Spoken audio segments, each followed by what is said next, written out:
everybody, and welcome to day 20. Well, we are really moving along on this day. I've gotten amazing feedback on the videos, and things just keep going and keep going well. Change a little scenery a little bit. I am doing this from my bedroom right now. This is what happens when you have a college child, friends come over and they kick you out of your living room. So, um, studio's off limits. So, got to get this work done. So, anyway, on this day 20, I want to talk about it being okay to be sad. You know, sometimes when we find ourselves just in the emotion of feeling sad, we have a tendency to just crawl up in the corner, don't want to talk to anyone, and we just kind of want to go through whatever it is we're going through, get it done. And some of us sometimes peel out of it a lot quicker than others. You know, studies show and statistics show that it's actually an emotion that's actually healthy to feel once in a while. Feeling sad and ability to cry allows you to release a lot and sometimes release that pressure of what you may be feeling. Unfortunately, millions upon millions of Americans today uh, sometimes get sad and just don't know how to get out of it. You know, and it's funny because in my 50 years, I find out that the times that I spent being sad was almost to a point where it was wasted time. Going into 2019, I'm going to try to feel as sad as least amount as possible. Because whenever I'm faced with something that I feel is going to be getting me down, I'm going to start taking action against it, and I'm going to come up with a plan. I'm going to pray about it, and I'm going to keep it moving. Because I find that when I do go into action from how I feel about something, I find myself in a position of feeling empowered. You know, feeling sad, it's okay to feel sad. But what's not okay is when that sadness takes you over and it's going from hours to days to weeks to months to even years, to where it's pulling you away from family, it's pulling you away from friends, and it's just pulling you away from your children, just pulling you away. I would say that if you find yourself in a position where you are feeling sad for weeks at a time, I'm just going to speak out and say, please seek out proper help. You know, whether it's make an appointment to speak with a psychologist or something, just to make sure you are not being clinically depressed. You know, and the biggest thing is that we have to find someone within our circle that we feel comfortable with, that we can talk to when we are feeling sad. You know, it's always, you know, finding just that one person that you know you can share anything with, and you won't be judged, or you won't hear I told you so or whatever. Because sometimes the feeling of sad just requires a release. And yes, a lot of us are spiritual and so forth, and we can, you know, turn to God, as we say, and we can seek out solace through prayer. And so, but sometimes, just sometimes, you need to speak to someone else.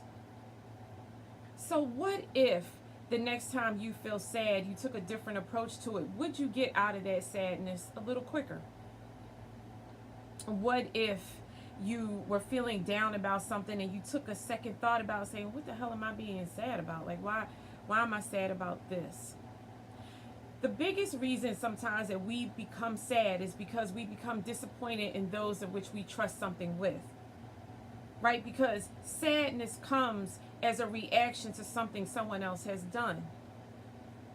So we get sad. We get sad because we know if we eat something and we get on the scale and we see it go in the wrong direction, we become sad. We lose power. We become sad if we found out a significant other has done something the opposite of what we wish. We find ourselves sad. There is a multitude of reasons that we find ourselves sad.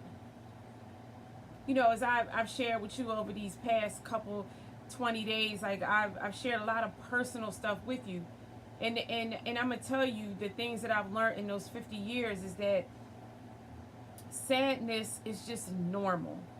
It's going to happen. There are going to be things that make you sad. And sometimes it's the dumbest things ever.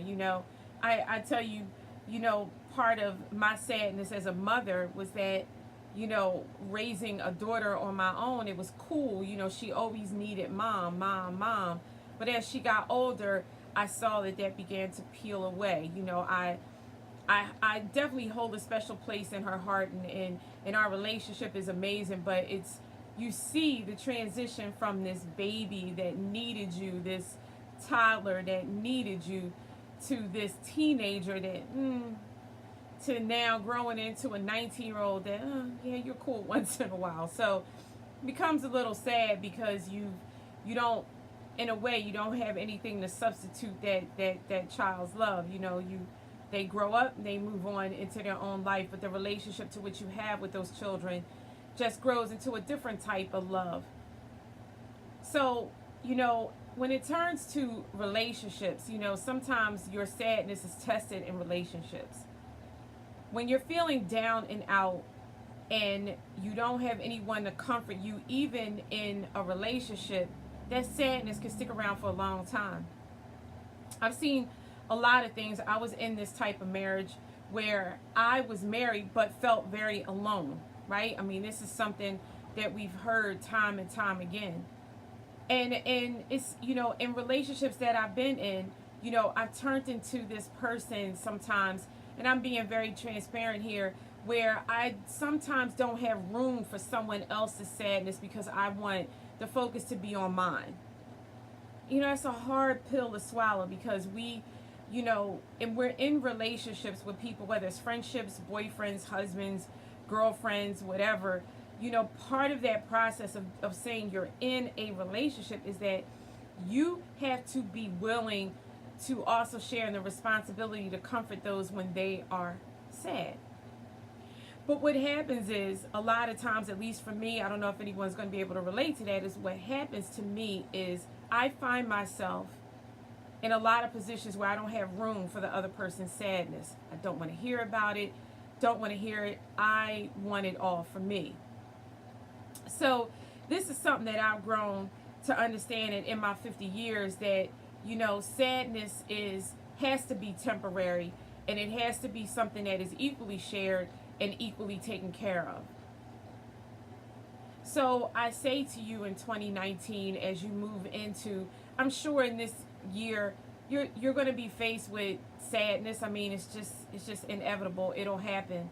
There's not something we can try our hardest to try to avoid it and so forth. But if you find yourself in a sad position, just take a step back and say, number one, what am I sad about? And then when you're able to define it, then make the next course of action a resolution. There are some things that you're not going to have a resolution to, but a lot of them you can. And also find another way to refocus it. Don't sit around in your sadness. Get out of it. I tell you, a great thing to get out of sadness is to watch things that make you laugh. YouTube is great for that. Google like the dumbest things ever to make you laugh. And exercise. Exercise and eating right will keep the brain power going in a positive direction. It's no secret. One of the biggest things, this is why sex is so wonderful, is because it releases endorphins. You can get that same euphoria if you're not in a relationship through exercising. The more and more you exercise, you'll find that your mood is even more and more better and better because you have the ability to release endorphins. Endorphins give you the power of happiness. So moving into 2019, do not repeat your sadness of 2018. Repeat your new way of dealing with sadness by saying, I'm going to work towards doing whatever I have to, so where I am not spending that much time in the thing of sadness or in emotional sadness. I'm going to move towards feeling sad, figuring it out, and moving forward. More people depend on you than you realize it. So if you're down, it's going to be a domino effect. A lot of people will be down too.